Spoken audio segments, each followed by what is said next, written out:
नमस्कार प्यारे दर्शकों, एक बार फिर से स्वागत है आपका हमारे YouTube चैनल में। आज हम पर्सन लेकर आए हैं एक बेहद ही महत्वपूर्ण। यह पर्सन किसी दर्शक ने हमसे किया कि मेरे कान में हर समय निरंतर ओम की ध्वनि गूंजती रहती है।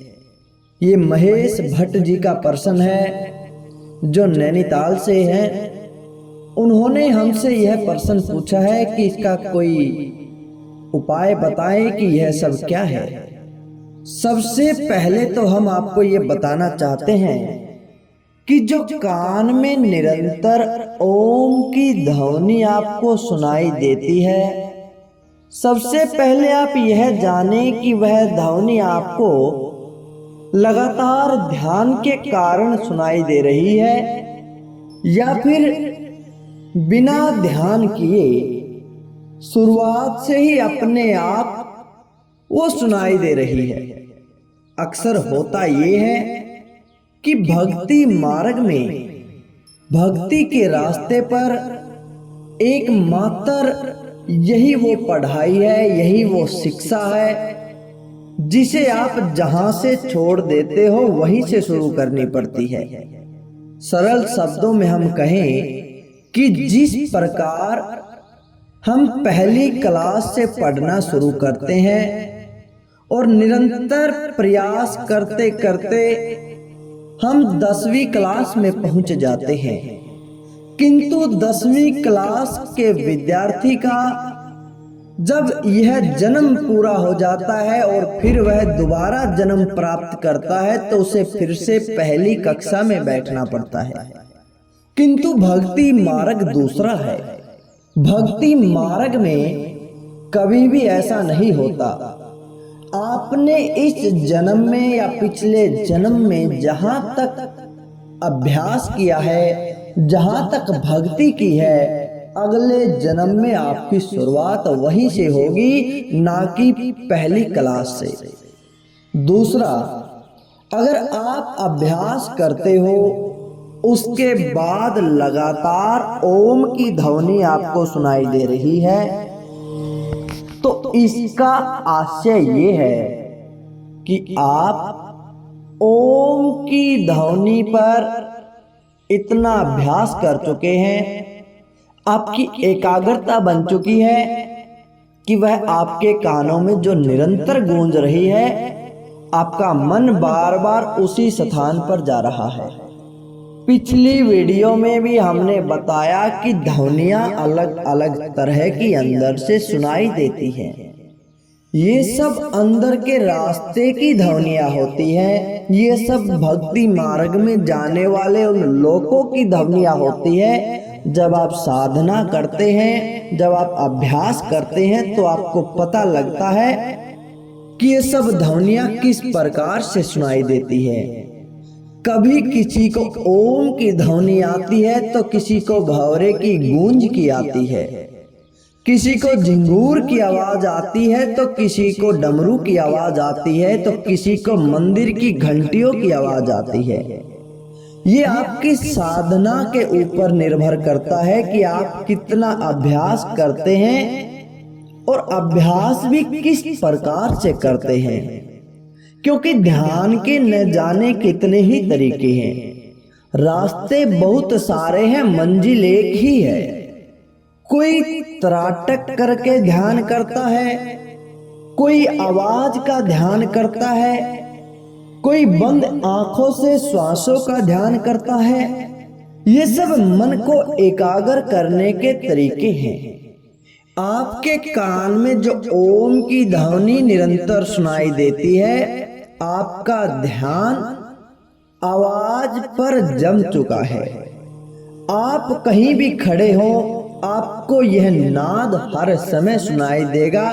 आप किसी पूर्ण संत या सच्चे सतगुरु की शरण में जाकर उनसे गुरु नाम दीक्षा प्राप्त करके इस अभ्यास को आगे बढ़ाने की कोशिश करें। इस आवाज की गहराई में जाने की कोशिश करें। इस आवाज को जब आप गहराई से सुनोगे तो आगे चलकर बड़ी ही बारीक आपको दूसरी आवाज आनी शुरू हो जाएगी।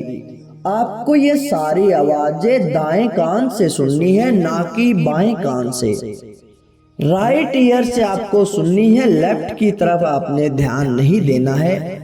जब आप उस गहराई में पहुंचोगे तो आपको हल्की हल्की बारीक सी दूसरी आवाज भी सुनाई देगी।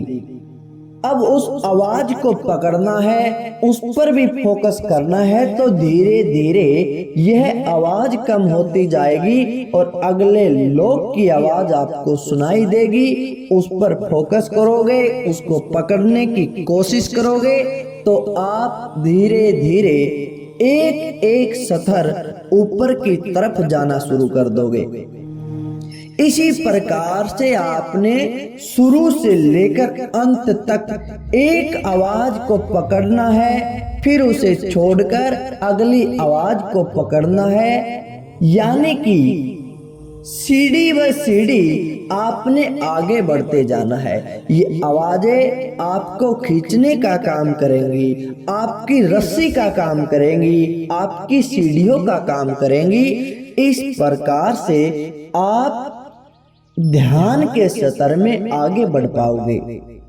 तो यही आपका रीजन है जो आपको ओम की ध्वनि सुनाई देती है। यही आपका जवाब है कि आपको जो ओम की ध्वनि सुनाई देती है वह या तो आपकी पूर्व जन्मों के शुभ कर्मों का है या फिर अभ्यास का है, जो आपने इस जन्म में जो साधना की है उस कारण से वो आवाजें गूंजती जाती है। क्यों गूंजती हैं? क्योंकि आपका मन एकाग्रचित होने लगता है, आपका मन वहां पर फोकस होने लगता है। और यही साधना का पहला सतर है। जब मन एकाग्रचित होता है तो ध्यान बार बार उसी जगह खिंचा चला जाता है। ये होना भी चाहिए, इसी से हमारी साधना शुरू होती है। आप धीरे धीरे इस पर हर रोज अभ्यास करोगे, इस पर निरंतर फोकस करोगे तो यह गूंज इतनी ज्यादा बढ़ जाएगी कि आपको यह किसी शोर शराबे वाले इलाके में भी यही सुनती रहेगी। आपके मन का भटकाव रुक जाएगा, आपके विचार रुक जाएंगे। विचारों का रुकना ही तो ध्यान है। विचारों को रोकने की विधि ही तो मेडिटेशन है और उसी के लिए हम अभ्यास करते हैं। आप इस ओम की ध्वनि पर निरंतर अभ्यास करें, धीरे धीरे आगे बढ़ते चलें, आप आध्यात्मिक स्तर पर उन्नति कर पाओगे। तो दोस्तों यही थी आज के प्रश्न के जवाब में जानकारी अच्छी लगी तो लाइक करें, कमेंट करके हमें आप अपने प्रश्न के विषय में बता सकते हैं। अगर आप कोई भी प्रश्न पूछना चाहते हैं तो आप कमेंट के माध्यम से भी पूछ सकते हैं। कमेंट और डिस्क्रिप्शन में हमने एक लिंक दिया है, आप उस लिंक पर क्लिक करके अपनी जानकारी देकर उसमें हमसे क्वेश्चन भी पूछ सकते हैं, ताकि हम आपके हर सवाल का जवाब दे सके आने वाली वीडियो में। तो दोस्तों तब तक के लिए धन्यवाद।